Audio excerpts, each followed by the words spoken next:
are both senators from North Carolina, Republicans Thom Tillis and Ted Budd. Thom Tillis, start with you.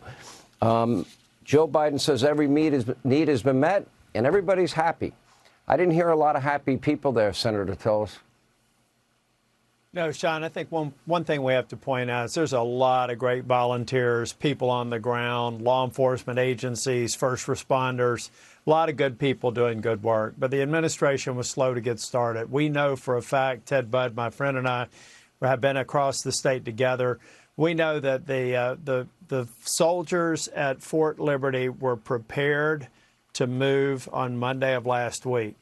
I want to know why that didn't happen. Was it a failure of the administration? Was it slow rolling by Governor Cooper? But the fact of the matter is we're only beginning to see that mobilized about a week too late.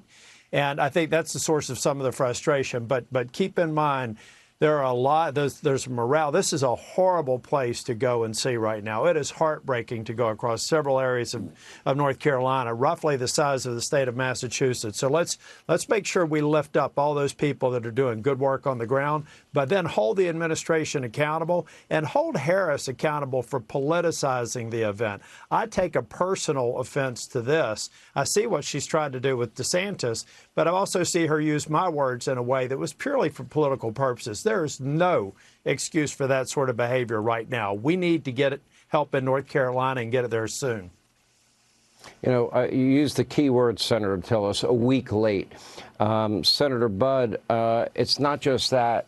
And again, they were a week late. They were missing in action.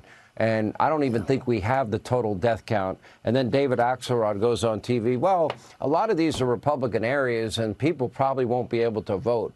You know, I nearly burst a blood vessel when I heard that. I mean, we should be thinking about saving lives, meeting the needs of the people in North Carolina. They deserve it. And then we found out FEMA's bankrupt and a lot of the money, $1 billion, went to Harris Biden illegal immigrants. You can't make this up, Senator.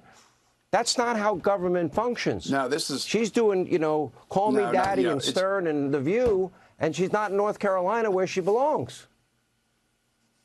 You can't make this stuff up, Sean. I mean, this has been characterized by lack of speed, lack of coordination, and misplaced priorities all over. But when I talk to the boots on the ground, literally the boots on the ground today, 18th Airborne Corps, some out of Kentucky from the 101st, some out of Fort Liberty from 82nd, they were ready. Like Senator Tillis said, they were ready day one. But again, there was a lot of bureaucratic hand-wringing at the top that didn't let these folks go to work. So I want to also agree with my colleague, Senator Tillis, and say thank you to Samaritan's Purse, American Red Cross, and all those individuals that got up and volunteered and were first on the scene. Thank you, thank you, thank you from the bottom of my heart. And Samaritan's Purse has been great, too. In fairness, Reverend Graham is always there, and they do a great job as well. You guys, I know, have been on the ground. You've been